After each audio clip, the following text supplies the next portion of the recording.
Hey guys, so we're on our way to the parts store. Unfortunately, come to find out, you need a wrench that can go right here. It's very light. It's just got some cuts so that you can just barely fit a wrench, open-ended wrench, to hold it, because the nut, when you put it on, when you go to take it off just with a socket, it will turn the whole assembly.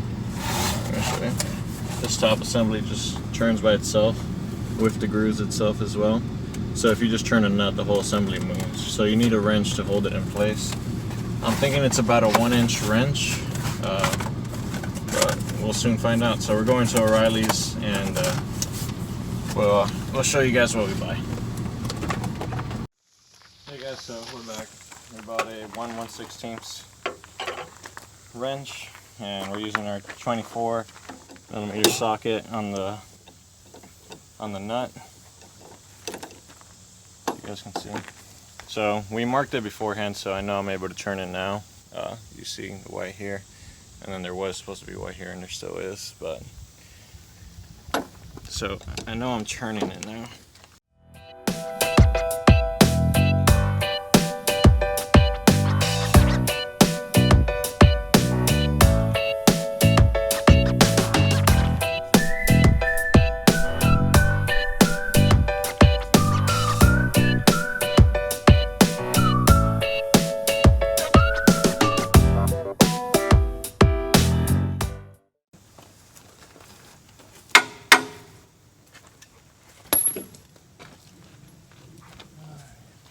That's one down. So it's washer rubber. Washer rubber.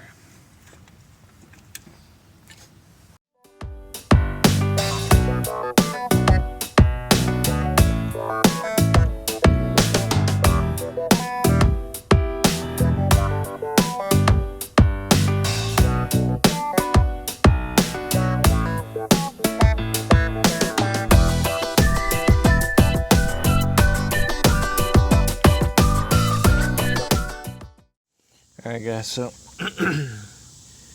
we're gonna go ahead and cut this thing off. It's just too much of a hassle. Don't have a wrench that can fit this and all that, so you can see I got frustrated. I tried drilling through the nut and nothing's going on, so we're just gonna go ahead and cut through the bolt. The bolt itself is attached to the shock, so I don't have to really worry about it because the new one comes with the bolt. So I'm gonna go ahead and take care of that and see you guys later. Okay guys, so here's the shock finally out. Took almost all day to get it out, given I was doing the other shocks as well. But yeah, my advice to you guys, cut the bolt off, because it is such a pain in the butt. So you can see what I ended up doing was I ended up just cutting it right off. Here's the bolt.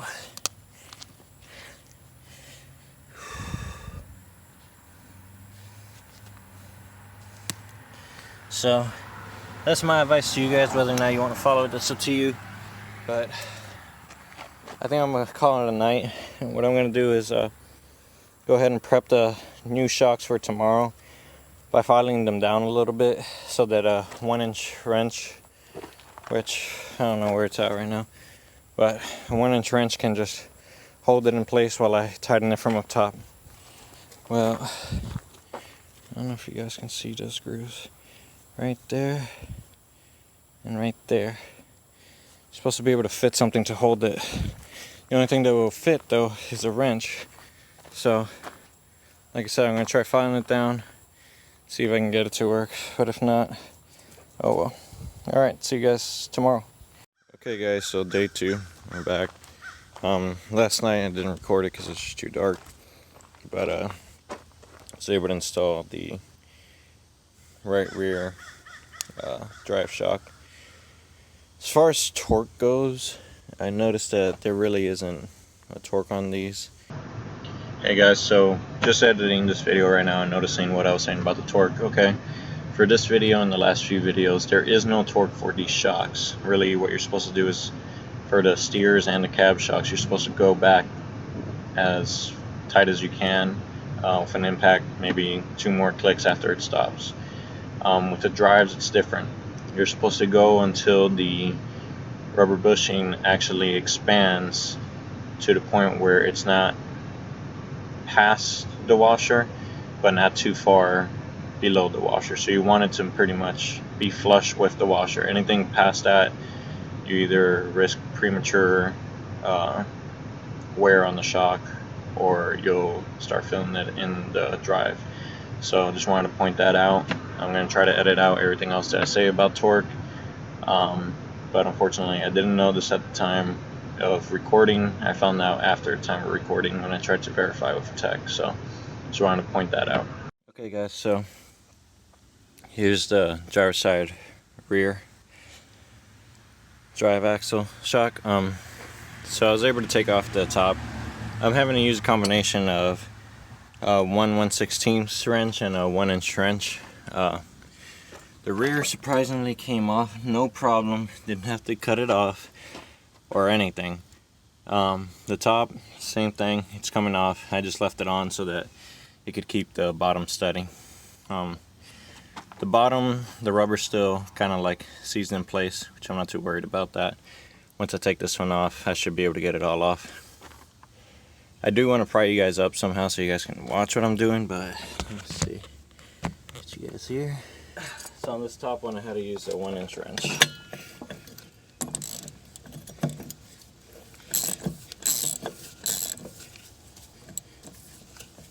You can tell by how easily I'm being able to turn this thing that it's loose already.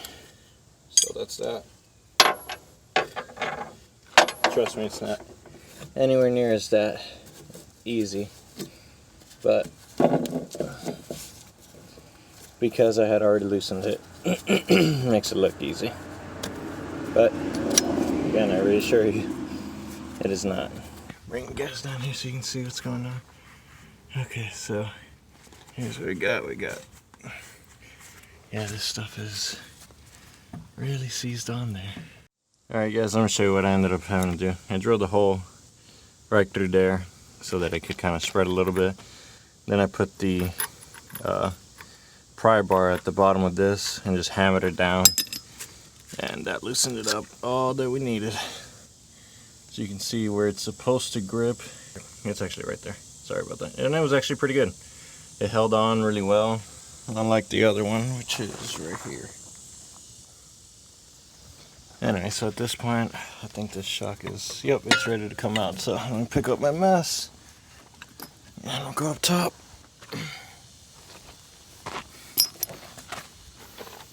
Alright, and pull this shock right out. Sorry you guys, trying to open this box. See what it comes with. Since I wasn't able to show you guys yesterday. Alright, new hardware, shock,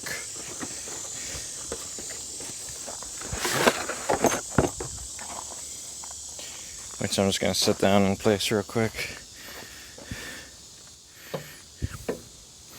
I'll just sit that like that for now, because there's even more new hardware. It's just perfect. That's exactly what you want in case it gets stuck. I wonder if they did that because they know these things can get stuck. Set you guys up again. Now I don't have lock thread, but I don't know if you guys can see this bolt. It actually has some silicone in it, so you shouldn't have to worry about lock thread. You could put it if you want, but you don't have to. Alright, so we're going to go ahead and do the bottom first. So, I don't know if you guys can see that. Okay, going to put washer, rubber with the, let's see if you guys can see it, with the edge pointing up. You're going to go in. Let me expand it. You're going to go in.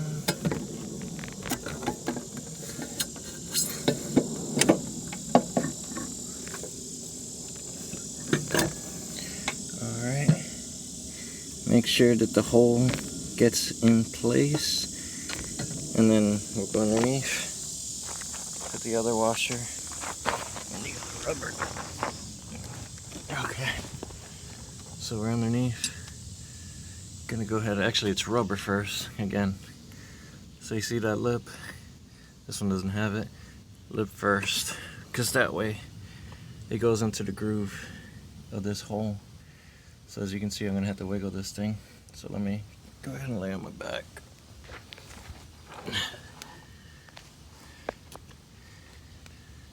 Alright, so that's in the hole.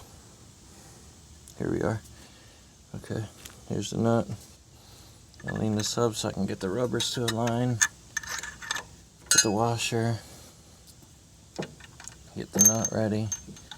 Just give it a few turns. And there we go. Alright, so that's on there.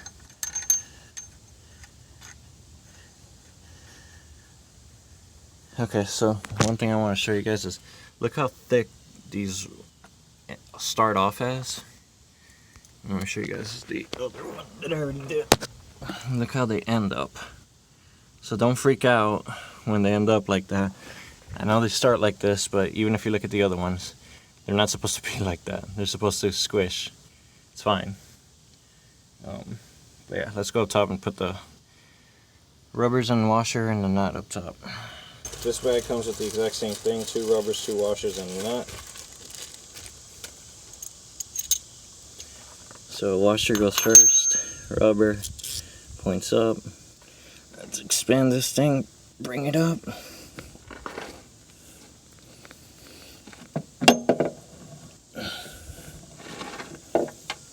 Alright, rubber.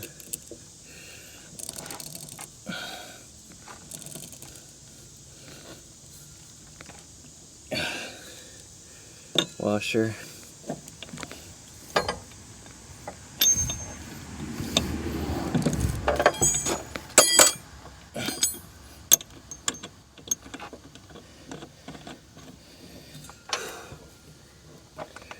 Alright, that's not going anywhere. Alright. So one thing you can do, crap, I knocked you guys over, sorry about that. One thing you can do is just go ahead and go with a little ratchet.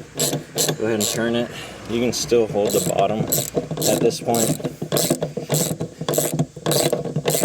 One thing I also want to show you guys is, see how the washer still has quite an edge to it right here. The rubber isn't, but if you look at this one, the rubber has come out all the way to that edge. That's what you're looking for, guys. At least that's what I can assume you're looking for, because again, the dealership told me there is no torque, just tighten it down as far as you can.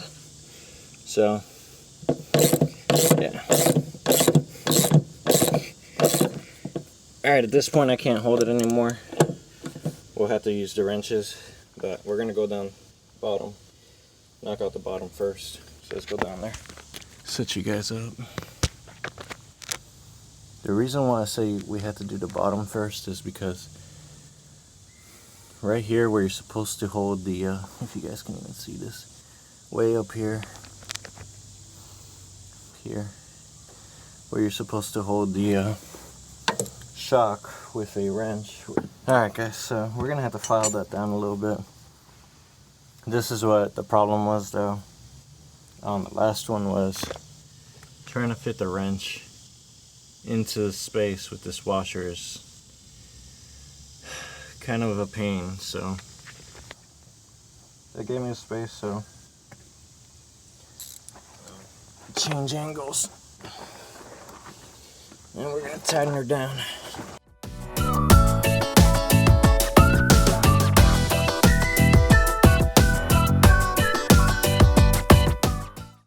Just so you guys can see this real quick, up here, this wrench is going to get stuck and you're going to have it like at an angle like this so you can pry it out.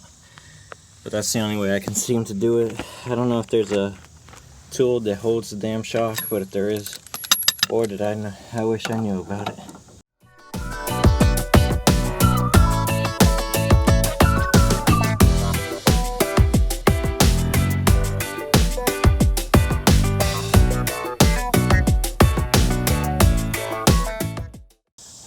We're showing about 3 threads. I want to show about 4, so let's keep going.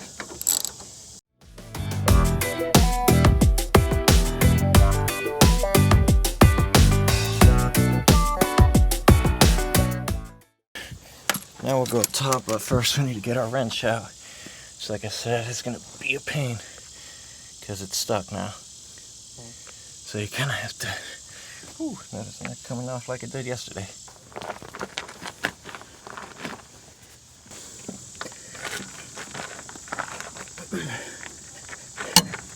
Alright, got it out, guys. Let's go top. Whew.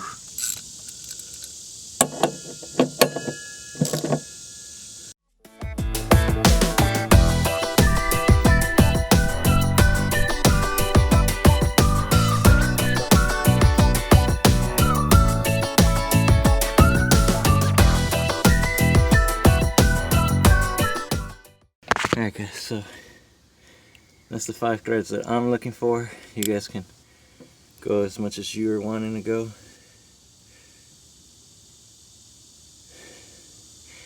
Alright, so as you can see, this one's 5 threads as well. Alright, so that's the rear done. And luckily on this one, because it doesn't go at that angle, the wrench just comes right out. So that's the good thing about the top, bad thing about the bottom. Alright guys, so that's the rear done. I'm going to go ahead and do the front, but I'm not going to record it just because it's more of the same thing. If there's something in particular that I see that's different, I'll go ahead and show you guys. But as far as that, that's all of them, guys. The rear really doesn't seem to have a torque. It's just as many threads as stock had, I guess. I don't know what to tell you really.